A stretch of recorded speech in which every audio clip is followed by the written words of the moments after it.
Story teller. Friends, आज हम आपके लिए लाए हैं एक हॉरर स्टोरी। वह भूतनी नहीं भगवान थी। लेकिन आगे बढ़ने से पहले जो हमारे चैनल पर नए हैं वो जल्दी से हमारे चैनल को सब्सक्राइब करें। नई नोटिफिकेशन को सबसे पहले पाने के लिए बेल आइकन जरूर प्रेस करें। इसके साथ ही अगर आपको हमारा ये वीडियो पसंद आए तो इसे ज्यादा से ज्यादा लाइक और शेयर करना ना भूलें। दोस्तों, हमने सपने में भी नहीं सोचा होगा कि एक भूतनी भगवान बनकर सामने आ जाएगी और अपनी जान पर खेलकर किसी की जान बचा जाएगी।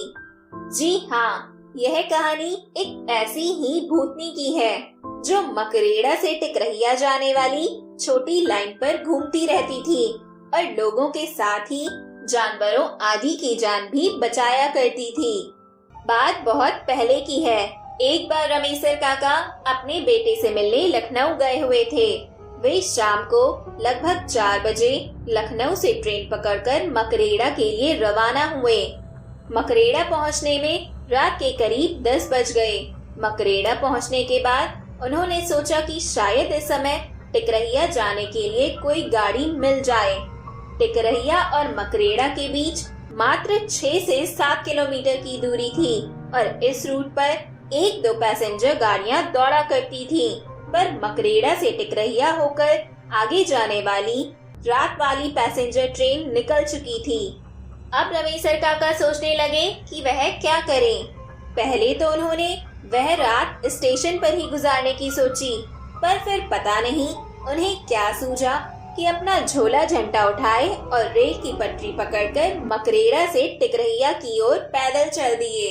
टिकरहिया में स्टेशन से थोड़ी ही दूर पर उन्होंने एक झोपड़ी डाल रखी थी और उसी में चाय पकौड़ी आदि बेचा करते थे। रमेशर काका निडर होकर तेजी से पटरी के किनारे किनारे आगे बढ़े चले जा रहे थे। उन्हें तो देर सबेर पैदल ही पटरियों से होकर इधर उधर आने जाने की आदत थी, इसलिए उस काली रात में भी वे तेजी से ऐसे बढ़े चले जा रहे थे जैसे दिन का प्रकाश हो। अभी रमेशर काका लगभग 1 किलोमीटर तक आगे बढ़े होंगे, तभी उन्हें पटरी के बीच एक बकरी मिमियाती हुई नजर आई। उन्होंने पास आकर देखा तो एक बकरी जिसके गले में पगहा बंधा था और वह पगहा पटरी के बीच में फंस गया था। पहले तो रमेशर काका के दिमाग में यह बात आई कि आखिर इतनी रात को यह बकरी यहाँ कैसे आ गई, और अगर कोई लेकर आया था तो इसे छोड़कर क्यों चला गया। खैर, रमेशर काका ने और अपने दिमाग पर जोर न डालते हुए उस बकरी के फंसे पगहे को निकालने की कोशिश शुरू कर दी, पर पगहा इस तरह से फंसा हुआ था कि निकलने का नाम ही नहीं ले रहा था।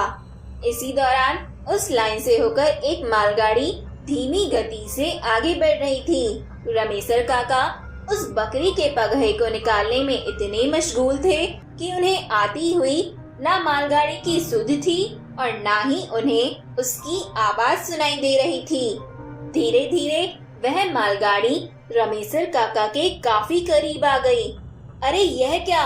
अब जाकर रमेशर काका को मालगाड़ी का आभास हुआ और वे कूदकर पटरी पर से हटना चाह रहे थे, पर यह क्या, वे जैसे ही कूदकर भागना चाहें वैसे ही उस बकरी ने विकराल रूप ले लिया। ऐसा लगता था कि बकरी के रूप में कोई दैत्य है। अब तो रमेशर काका थोड़ा डर भी गए और वह बकरी भागते रमेशर काका की धोती ही मुंह में दबाकर पटरी की ओर खींचने लगी। अब रमेशर काका एकदम से असहाय हो गए थे और पसीने से पूरी तरह भीग भी गए थे। वह मालगाड़ी अब और भी करीब आ गई थी। ऐसा लगता था कि अब उनका जीवन नहीं बचेगा। मौत एकदम से उनके सिर पर खड़ी नजर आ रही थी। उनका धैर्य और बल भी जवाब देने लगे थे और वे ना चाहते हुए भी पटरी की ओर खींचे चले जा रहे थे। अचानक कुछ ऐसा घटा जो रमेशर काका की समझ से परे था। एक 15 से 16 साल की सुंदर कन्या प्रकट हो गई और देखते ही देखते वह उस बकरी के मुंह से रमेशर काका की धोती छुड़ाने लगी। अब तो वहाँ का दृश्य बहुत ही भयंकर हो गया था। रमेशर काका पूरी तरह से डरे सहमे थे। पर इस किशोरी के आने से उन्हें थोड़ी राहत भी मिली थी। मालगाड़ी अब लगभग 10 मीटर की दूरी पर आ गई थी। अब तो उस बकरी और उस किशोरी की लड़ाई और भी भयंकर हो गई थी। अचानक वह किशोरी बकरी के मुंह से धोती को छुड़ाने में सफल हुई और उसने तेजी से रमेसर काका को धक्का दे दिया। अब रमेसर काका पटरी से थोड़ी दूर जाकर गिर गए थे। वे गिरे गिरे अपने पास से मालगाड़ी को गुजरते हुए देख रहे थे और साथ ही यह भी देख रहे थे कि पटरी पर अभी भी इस बकरी और किशोरी में भयंकर लड़ाई चल ही रही है। रमेसर काका अचानक एकदम से डर गए। उनके डरने का कारण यह था कि अभी तक तो वे केवल उन दोनों की लड़ाई और गुजरती हुई मालगाड़ी को देख रहे थे, पर उन्होंने इस बात पर ध्यान ही नहीं दिया था कि वह बकरी और किशोरी उसी पटरी पर लड़ रहे हैं जिस पर से मालगाड़ी गुजर रही है। पर इन दोनों को इससे कोई फर्क नहीं पड़ रहा था और ना ही वे दोनों मालगाड़ी के पहियों के नीचे आ रहे थे, और कभी कभी नीचे आते भी तो भी कोई फर्क नहीं पड़ रहा था।